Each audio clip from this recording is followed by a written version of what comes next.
Hello everyone, Tony here, and in this sequel to my WS2812B introduction video that I posted earlier, I'll be going over how you can actually program the WS2812B LEDs with your own code using the Arduino.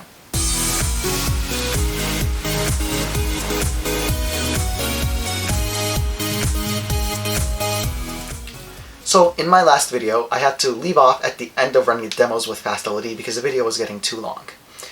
In this video, I'd like to pick up from there and talk about how you can write your own programs using the fastled.h library to control pixel-based WS2812B or any other data and clock pin-based addressable LED strip, or LED chips for that matter. Now, for this video, I'm going to assume that you watched my last video, which was the introduction to WS2812B LEDs. In this video, I won't be talking about how these work, how their chips work, wiring, and the libraries, demo any of that stuff. For that, please see my last video and consider watching that before you watch this. Today, I will be showing you how you can write your own programs to interact with the fastled.h library, as well as how you can create your own patterns or take in data from various sources and then end up displaying them. I won't actually write the code for the other sources. I will assume that you have data available to you. I will show you how you can write the program to actually interact with the LEDs themselves. All right, so let's program our own demo that we want to run on our LEDs. So the first thing we're going to need is import or include the library. So in any C program, that is hash include, and then you would put the library name here, fastled.h, well, not the library name, but header file. And the header file defines all of the functions, variables, everything that is used by library. And then we also need the namespace, so we can just use fastled.h using namespace. All right. So now let's do the setup. So in the void setup, all we need to do is we need to actually define our LEDs. So the easiest way to do this is, let's just go here. One of the recommendations that I've heard is to always add a delay in your void setup. This is just because if your LEDs end up drawing too much power, you want to have a chance to be able to reprogram them and such before they all start up. So let's add like a 3-second delay here. Next, we just need to define the LED, so we can easily go fastled.add LEDs, and then we include the LED type. So for us, that is WS2812B. For you, this will be whatever the LED type you're using is. Next parameter is the pin. So we're using the data pin, which is pin 5. Well, we're using pin 5. You can choose to use any pin other than try to avoid 0 and 1. And then the color order. So for us, the color order is GRB. Again, this might need some trial and error. I found that it's not RGB in this case, it is GRB. So it will depend. Next, we're going to pass in our array of the LED data. So let's go and create that. So we're going to come up here. And this can be defined as a constant. So we're going to go CRGB, which is the variable type or the data type. I assume you could probably end up manually making a data structure anyway to hold the RGB values, but just using CRGB is a lot simpler. Name it, so we can call it like my LEDs or whatever you want. And then how big we want the array. For C-based programming languages, generally the size of the array has to be known at runtime because it needs to be able to allocate that much memory. You can't just randomly resize your arrays. It's not like vectors. We're going to go CRGB, which is data type, name of a variable, my LEDs, and then this is regular C syntax for defining arrays. We have 30 LEDs, so we can just put 30 here. How many LEDs? You would put that amount here. Just do be aware, each one uses approximately 4 bytes in the Arduino's memory. You may find yourself running out of storage space. Just be aware of that. All right, and this is essentially the start of it. So here we can go back to our add LEDs, and we are going to define our LEDs. So give it our variable. So in this case, we named it my LEDs, and then the number of them. So in this case, that is 30. So our array has 30 spaces for the 30 LEDs, and we're also telling it, hey, there's 30 because essentially the library needs to know how many LEDs are to know how it has to shift them along. Because to access, say, the 10th LED, we need to actually pass along the data such that we can write to the whole LED strip at once. All right, so this should be all we need to do. Now, if we also want to be able to, if we want to set the brightness beforehand, we can also just add fastled.set brightness. and give it a number, say 255. All right. At this point, I'm going to demo the typical rainbow just because it's one of the ones built in. So say you want to do a rainbow, we're going to first need to set a base color. So I'm going to make it an unsigned integer, which is uint. We only need it to be 8. And the dt is for the type. All right, and I'm just going to name this hue, and we can start it off at 0. All right, now we can, for example, just use the built-in rainbow effect. So to show the LEDs, it's going to be, we can just go fill underscore rainbow, and then just give it the array of LEDs. So that will be my LEDs, number of them, so 30, our base hue, so hue, and a parameter, we'll go with 7. These are just the same defaults in the documentation. All right, and we can then go fast LED.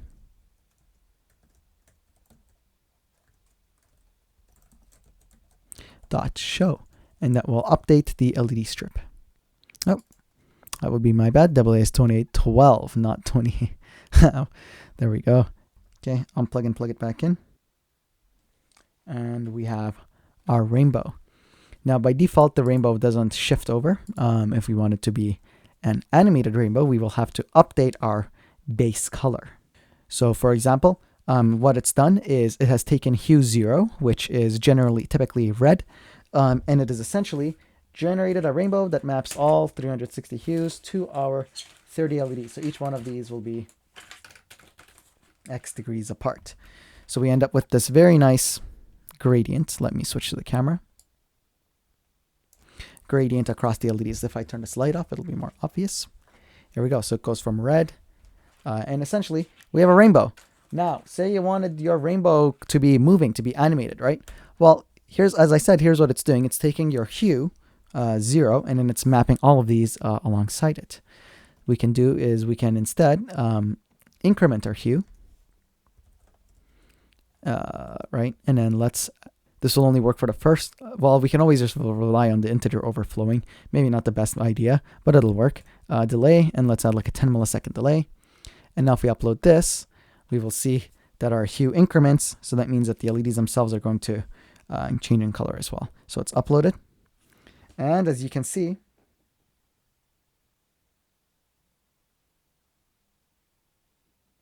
our rainbow is now shifting. There's always that one wonky LED because I guess we're relying on integer overflows, which is probably not the best way to be going about this, but we now have a moving, shifting rainbow. Say you wanted your rainbow to move in the other direction. Well, that's easy enough. Just decrement your hue instead.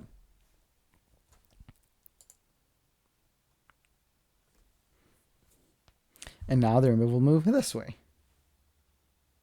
When it's in upload, there we go. And now we can see the colors are moving in this direction. Essentially, all it's doing is it's taking it. So say our hue is now 10. It's taking hue of 10, starting with 10, 12, 14, or however it's doing the mapping. When it's 20, it's essentially just using it as a base value. So every time we decrement and we do a fastled.h, it then sends our array off to the LEDs, and then we end up with our pattern. So if we wanted to go faster, go slower, we could change the delay, or we could also just like increment this variable by like 10 or something, and then it'll go way faster. And you can write to the LEDs pretty fast, as I said, probably around 400 hertz. By putting a delay of 10, now we're in true party time. And again, this is just like stuff that would be hard to code if you weren't on smart LED pixels. Okay, so say you then don't want to have to go through this. Let's do something where we're not just using a pre-made function, because that's what I promised you guys. So all that needs to change is we can essentially just define our array ourselves. We don't have to necessarily use fill rainbow or fade to black or any of these like color palette that were being used to write to the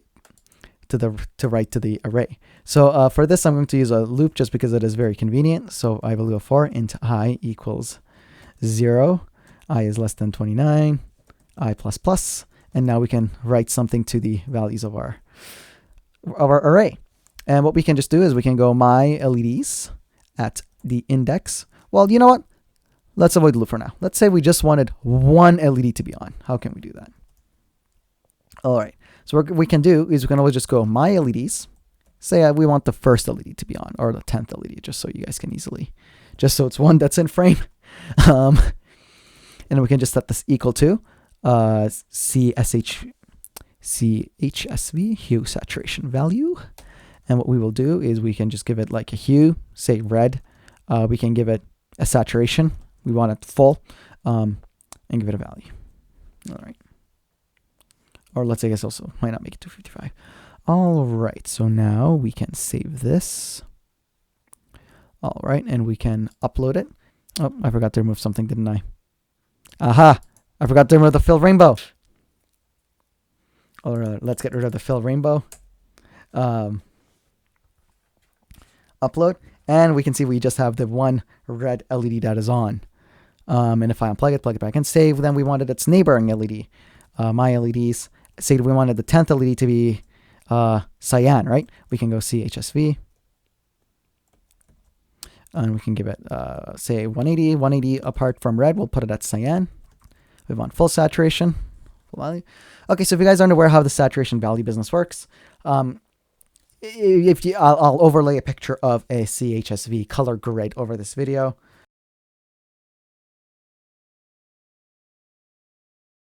I forgot that we are working with an 8-bit system, so the values don't, the hue doesn't go to 360 like it normally would on a color wheel, and we only go to 255. So we're going to set it to 127.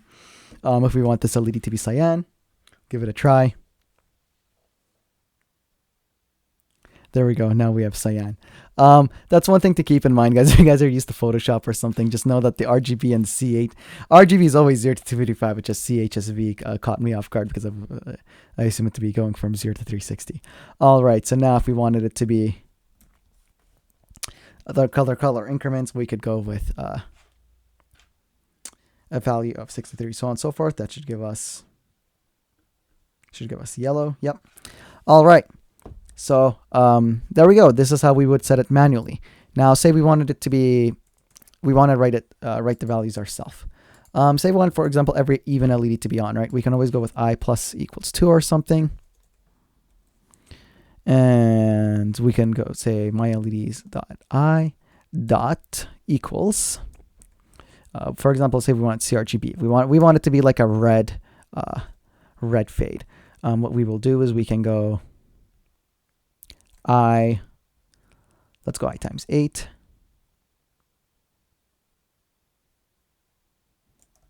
And then we will just go 0, 0. Say we want it to fade in the red. Oh, that would be absolutely my bad. All right, and let's upload this. And we can see that we have a gradual fade in of the red LEDs. Say we wanted like red to fade in while blue fades out or something, right? Then we could always just go 255 or say, and then we can just go like I times 3. I'm just going with 100 so that the blue doesn't overpower it. And order of operations should apply here. All right, so now we have a very nice transition from blue on that side to pink on this side. So I assume you guys can then see this is how you would write any values to it manually. You can use CHSV, you can use CRGB, and you can loop through it. Say, for example, you just wanted the first 10 LEDs to come on, but you wanted them to all be red. Then that is absolutely possible. We can just go 255, 0, 0. Say then you wanted the next 10 LEDs to be a rainbow effect. I don't know, like I'm just showing the what you could essentially have it do. Say less than 20, and we want it to be keep plus plus. Then we can always go with CRGB, or we can change to CHSV, and we can use values of say I times 10. It'll overflow. Overflow is not a problem. Saturation we want to be full brightness and full black. So the saturation, essentially, if saturation is 0, your pick color will always be gray. So then it'll take a look at the value. If value is 0, you will have black. If the value is 255, it'll be white. If your saturation is full, then you're going to get a color, and the value determines if it's the color or if it's black. So we can see we got the first 10 LEDs are all red. And then we have a very nice light portion, which is a rainbow. And then the rest of the strip is off. So you can mix and match. You can use RGB for some things, HSV for other things. Say, for example, I mean, I've done experiments where I plug this into a microphone. You can use the microphone value to map some color onto it. You can also just use the manual RGB values. It's completely up to you. If you want it to be moving, you would just have to increment the parameters in your for loop to have this stuff move back and forth. For example,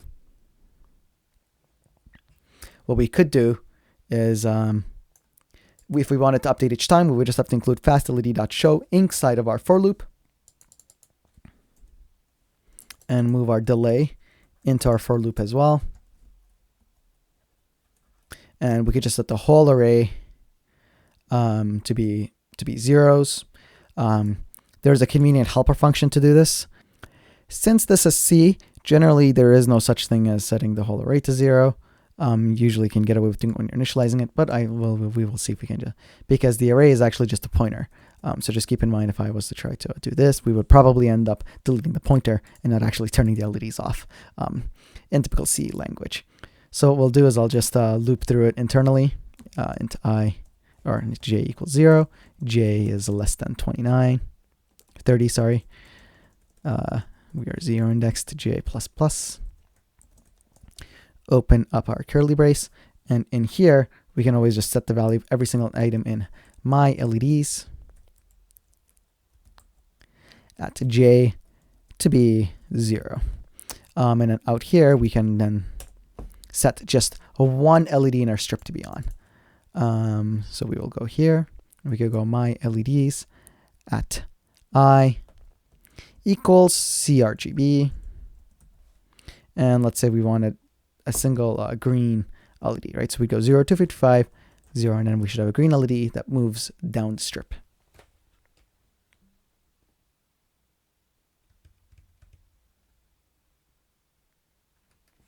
And here it goes. We're off to the races.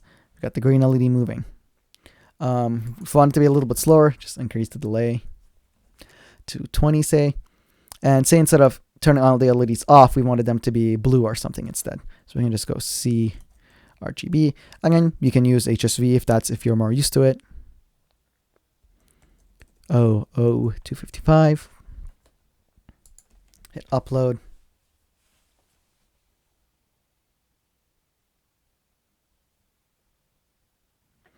And now we have a blue LED strip with one green LED that is moving across it.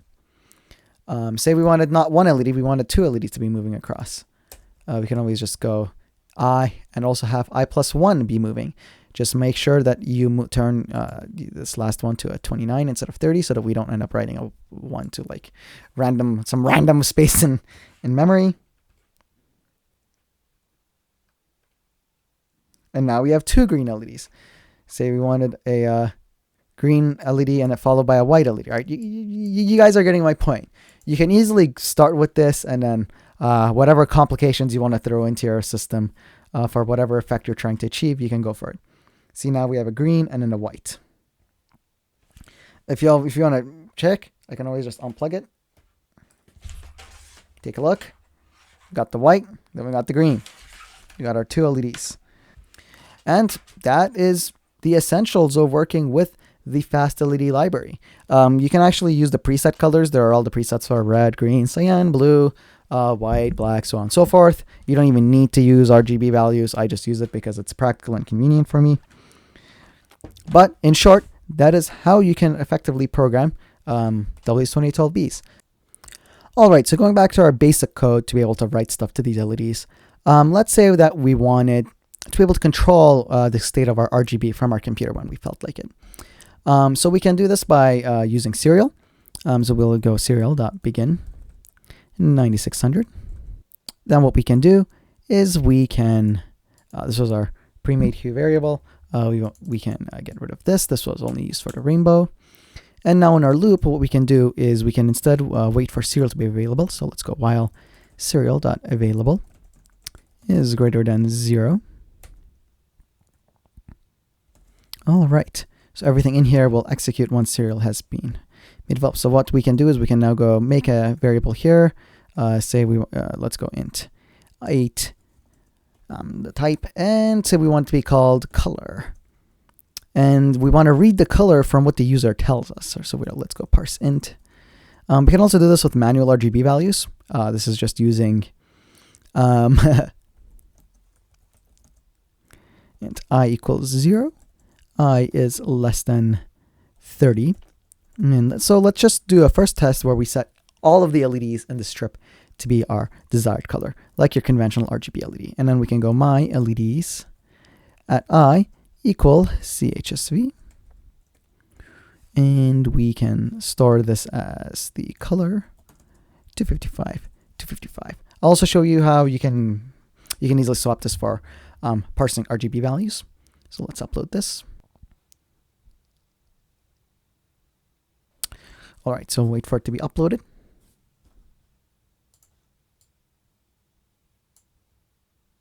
All right, now I'll turn the LEDs off and back on. There we go. And now we can open our serial monitor by going up here. Oh, looks like our USB port's unavailable. No problem. Just go to port. Looks like I might have touched the wire accidentally. I forgot to go fastled.h. So we were actually never sending our value to the LEDs. So basically the LEDs only update when you call .show. So we can open our serial monitor back up. And now if we type 0, all of our LEDs turn red, since 0 corresponds to the hue value of red. Cyan would be 127. We can go or yellow, we can go, you can mess with this. You want purple. Yeah, and then you can just pick whichever values. Oh, that's an overflow. Values you want to mess with.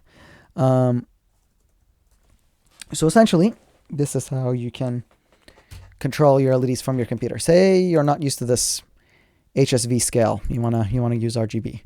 Well, what you can always do is you can always just store 3 integers for red, green, blue. Or what we can just do is we can just store this as a CRGB at that point. CRGB, initialize it. Let's call the initializer. And we want to parse 3 integers. Parse int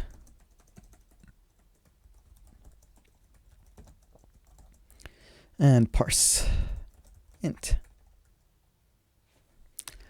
So we can now just go color, since we want to just set them all to that anyway, and we can upload this. Oh, parse int is not declared in this scope. Oh, serial.parseInt, that's my bad.